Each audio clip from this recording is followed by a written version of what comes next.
Hello, Internet. It's been a hell of a week as Season 3 of the Grand Tour has finally hit Amazon. There's actually some good news out there about the future of BMW's M brand. Hennessy comments on the possibility of a future 4GT project, and a little thing known as the Detroit Auto Show was this week. So we'll start there and we'll kick it off with the most powerful factory Mustang ever produced by Ford, and that is the 2020 Shelby GT500.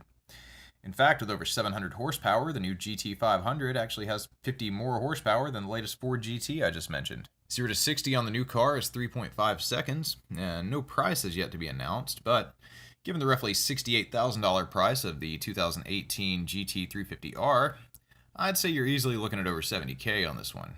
Or, another fun way to think about it would be that it averages out to about $100 per individual horsepower. The GT500 goes on sale at the end of this year. And just like the old gypsy woman said, Infiniti was also there with their newest take on an all-electric crossover in the way of the QX Inspiration concept. Though, as with most concepts, they didn't give any details on the performance or specs, as this is intended to be a design study only, according to them. Which may be a good thing for this particular vehicle, as it actually stalled out in the hallway of the show and actually missed its own press conference. But, little snags aside, we do know that the crossover is riding on a new all-electric platform that the brand has in development, so you can expect a somewhat less sci-fi and hopefully more reliable version of this car coming in the future.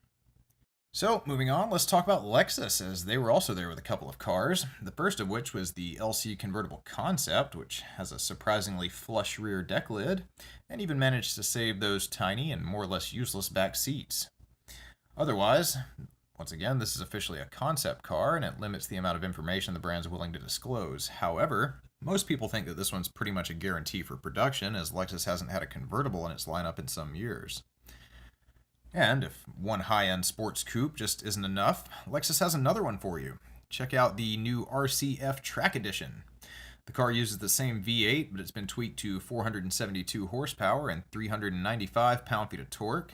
And thanks to a weight reduction, some carbon fiber, and a titanium exhaust, the car actually tips the scales about 200 pounds lighter.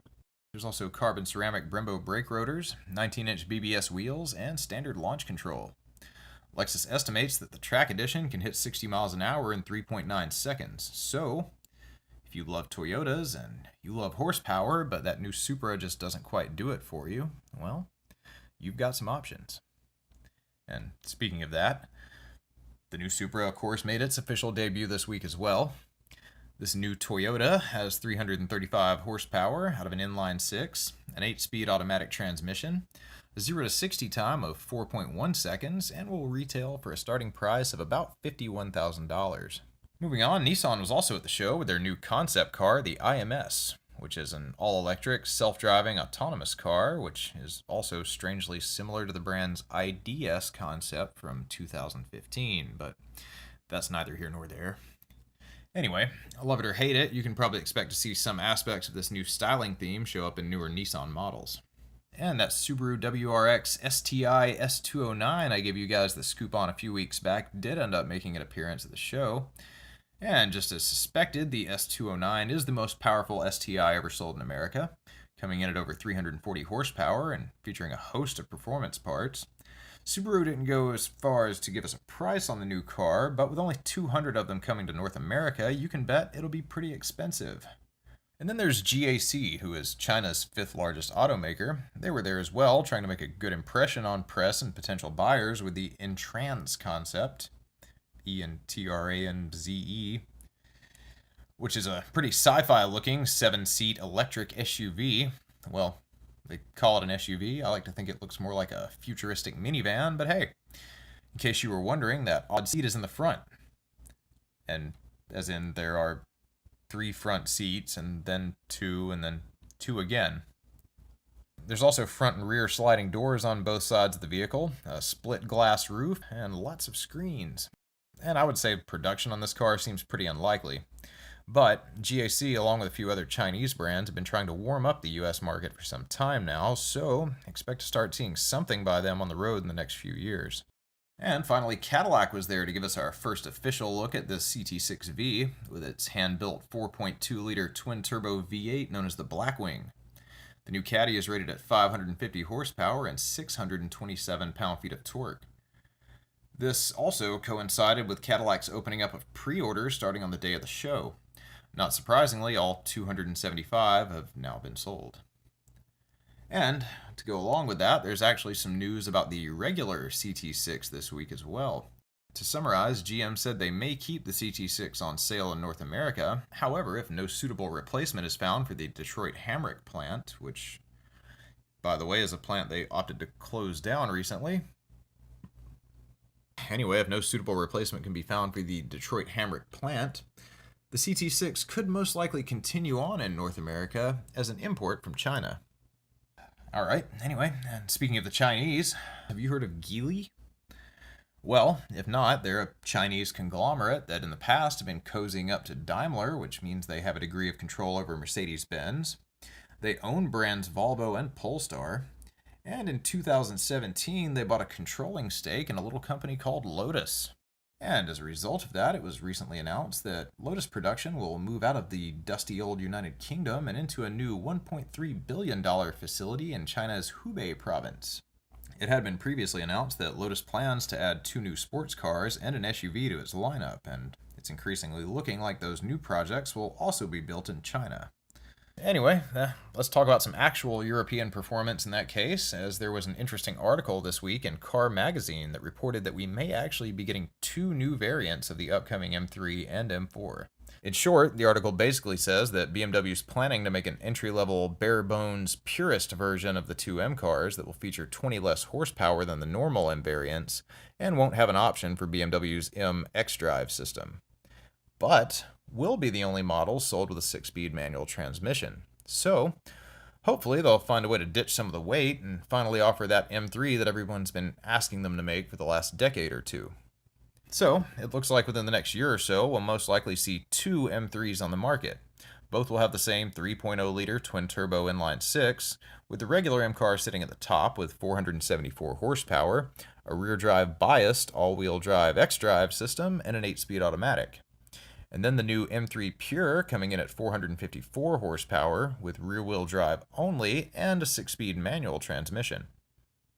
And I actually think this is a great idea on BMW's part, and it's probably something they should have done a long time ago, as it'll no doubt take some of the heat, or hate, off of the M developers, and it'll give BMW a chance to make the M car that the fans want, and to make the M car that they want.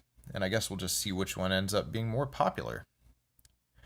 Oh, and in addition to the M4 most likely getting the same treatment, the article also mentioned that the next M4 will likely get a soft-top convertible version to go along with the hardtop and the coupe, and that there's a good likelihood that there may be an M4 Grand Coupe in the works as well.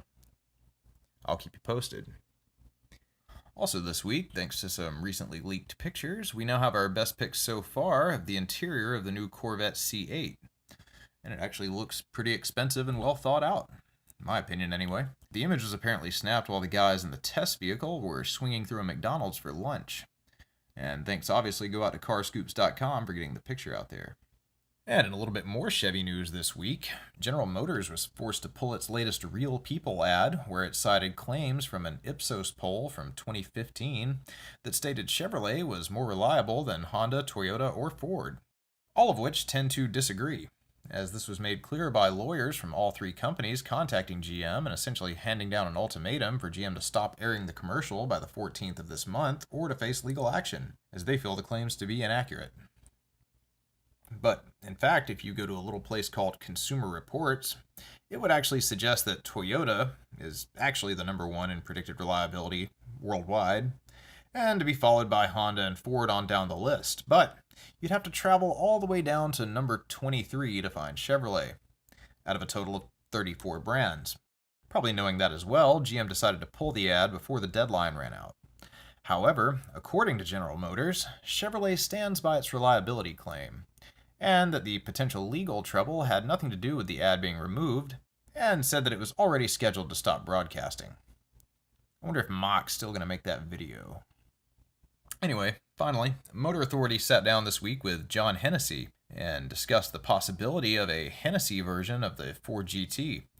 And, well, it looks pretty doubtful, actually, as John Hennessy owns a Ford GT himself, and when asked about the potential project, he stated that a V8 just won't fit into the Ford GT's engine bay, and that since Ford is already squeezing out about as much power as you can expect from a V6, making 647 horsepower and 550 pound-feet, it essentially doesn't really leave them anywhere to go with the vehicle, outside of maybe making some exterior changes or suspension improvements, which wouldn't quite be up to par with what you normally get out of a Hennessy treatment.